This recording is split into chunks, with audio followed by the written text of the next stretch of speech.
Chapter 9. The Mock Turtle's Story. "You can't think how glad I am to see you again, you dear old thing," said the Duchess as she tucked her arm affectionately into Alice's, and they walked off together. Alice was very glad to find her in such a pleasant temper, and thought to herself that perhaps it was only the pepper that had made her so savage when they met in the kitchen. "When I'm a Duchess," she said to herself, not in a very hopeful tone, though, "I won't have any pepper in my kitchen at all. Soup does very well without. Maybe it's always pepper that makes people hot-tempered." She went on, very much pleased at having found out a new kind of rule. "And vinegar that makes them sour, and chamomile that makes them bitter, and barley sugar and such things that make children sweet-tempered. I only wish people knew that. Then they wouldn't be so stingy about it, you know." She had quite forgotten the Duchess by this time, and was a little startled when she heard her voice close to her ear. "You're thinking about something, my dear, and that makes you forget to talk. I can't tell you just now what the moral of that is, but I shall remember it in a bit." "Perhaps it hasn't one," Alice ventured to remark. "Tut, tut, child! Everything's got a moral, if only you can find it." And she squeezed herself up closer to Alice's side as she spoke. Alice did not much like her keeping so close to her. First, because the Duchess was very ugly, and secondly, because she was exactly the right height to rest her chin on Alice's shoulder, and it was an uncomfortably sharp chin. However, she did not like to be rude, so she bore it as well as she could. "The game's going on rather better now," she said, by way of keeping up the conversation a little. "'Tis so. And the moral of that is, oh, 'tis love that makes the world go round."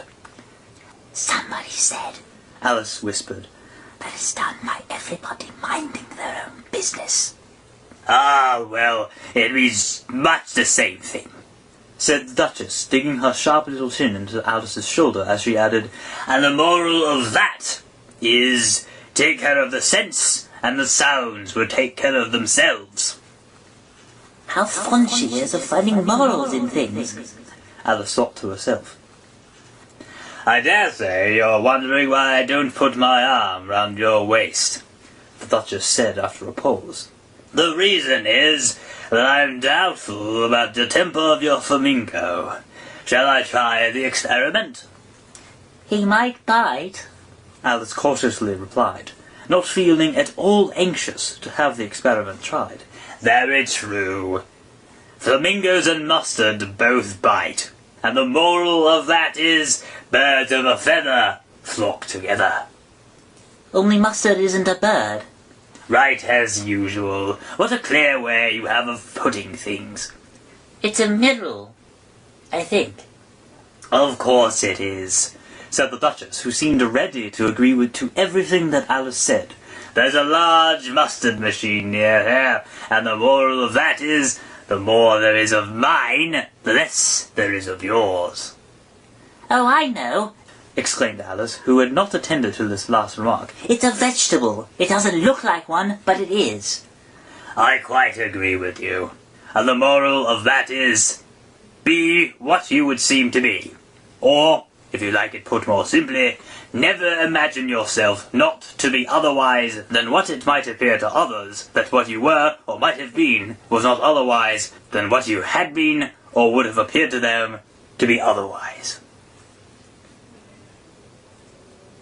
"I think I should understand that better," Alice said very politely, "if I had it written down, but I can't quite follow it, as you say it." "That's nothing to what I could say if I chose," the Duchess replied in a pleased tone. "Pray don't trouble yourself to say it any longer than that." "Oh, don't talk about trouble. I make you a present of everything I've said as yet." "A cheap sort of present," thought Alice. "I'm glad people don't give birthday presents like that." But she did not venture to say it out loud. "Thinking again?" the Duchess asked, with another dig of her sharp little chin. "I'd like to think," said Alice sharply, for she was beginning to feel a little worried. just as much right as pigs have to fly. And the But here, to Alice's great surprise, the Duchess's voice died away, even in the middle of her favourite word, moral, and the arm that was linked into hers began to tremble. Alice looked up, and there stood the Queen in front of them, with her arms folded, frowning like a thunderstorm. A fine day, Your Majesty, the Duchess began in a low, weak voice. Now I give you fair warning, shouted the Queen, stamping on the ground as she spoke. Either you or your head must be off, and that's in about half your time. Take your choice. The Duchess took her choice and was gone in a moment. Let's go on with the game, the Queen said to Alice, and Alice was too much frightened to say a word, but slowly followed her back to the croquet ground. The other guests had taken advantage of the Queen's absence, and were resting in the shade. However, the moment they saw her, they hurried back to the game, the Queen merely remarking that a moment's delay would cost them their lives. All the time they were playing, the Queen never left off quarrelling with the other players and shouting, "Off with his head!" or "Off with her head!" Those whom she sentenced were taken into custody by the soldiers, who of course had to leave off being archers to do this, so that by the end of half an hour or so, there were no archers left, and all the players except the King, the Queen, and Alice were in custody and under sentence of execution. Then the Queen left off, quite out of breath, and said to Alice, "Have you seen the mock turtle yet?" No, I don't even know what a mock turtle is. It's the thing mock turtle soup is made from, said the Queen. I never saw one or heard of one. Come on then, said the Queen, and he shall tell you his history. As they walked off together, Alice heard the King say in a low voice to the company generally, "You are all pardoned." Come, that's a good thing, she said to herself, for she had felt quite unhappy at the number of executions the Queen had ordered. They very soon came upon a Gryphon, lying fast asleep in the sun. If you don't know what a Gryphon is, look at the picture. "Up, lazy thing, and take this young lady to see the mock turtle, and to hear his history. I must go back and see after some executions I have ordered." And she walked off, leaving Alice alone with the Gryphon. Alice did not quite like the look of the creature, but on the whole she thought that it would be quite as safe to stay with it as to go after that savage Queen. So she waited. The Gryphon sat up and rubbed its eyes. Then it watched the Queen till she was out of sight. Then it chuckled. "What fun," said the Gryphon, half to itself, half to Alice. What is the fun? "Why, it's all her fancy, that. They never execute nobody, you know. Come on." Everybody says come on here, thought Alice as she slowly went after it. I never was so ordered about before in all my life. Never. They had not gone far before they saw the mock turtle in the distance, sitting sad and lonely on a little ledge of rock, and as they came nearer, Alice could hear him sighing as if his heart would break. She pitied him deeply. What's his sorrow? she asked the Gryphon, and the Gryphon answered very nearly in the same words as before, "It's all his fancy, that. He's got no sorrow, you know. Come on." So they went up to the mock turtle, who looked at them with large eyes full of tears, but said nothing. "This here young lady, she wants for to know your history, she do." "I'll tell it her," said the mock turtle in a deep, hollow tone. "Sit down, both of you, and don't speak a word till I've finished." So they sat down, and nobody spoke for some minutes. Alice thought to herself, I don't see how he can ever finish if he doesn't begin. But she waited patiently. "Once," said the mock turtle at last, with a deep sigh, "I was a rail turtle." These words were followed by a very long silence, broken only by an occasional exclamation of from the Gryphon, and the constant heavy sobbing of the mock turtle. Alice was very nearly getting up and saying, Thank you, sir, for your interesting story. But she could not help thinking there must be more to come, so she sat still and said nothing. "When we were little, the Mock Turtle went on at last, more calmly, though still sobbing a little now and then. "We went to school in the sea. The master was an old turtle. We used to call him Tortoise." Why did you call him Tortoise if he wasn't one? "We called him Tortoise because he taught us," said the Mock Turtle angrily. "Really, you are very dull." "You ought to be ashamed of yourself for asking such a simple question," added the Gryphon, and they both sat silent and looked at poor Alice, who felt ready to sink into the earth. At last the Gryphon said to the Mock Turtle, "Drive on, old fellow, don't be all day about it."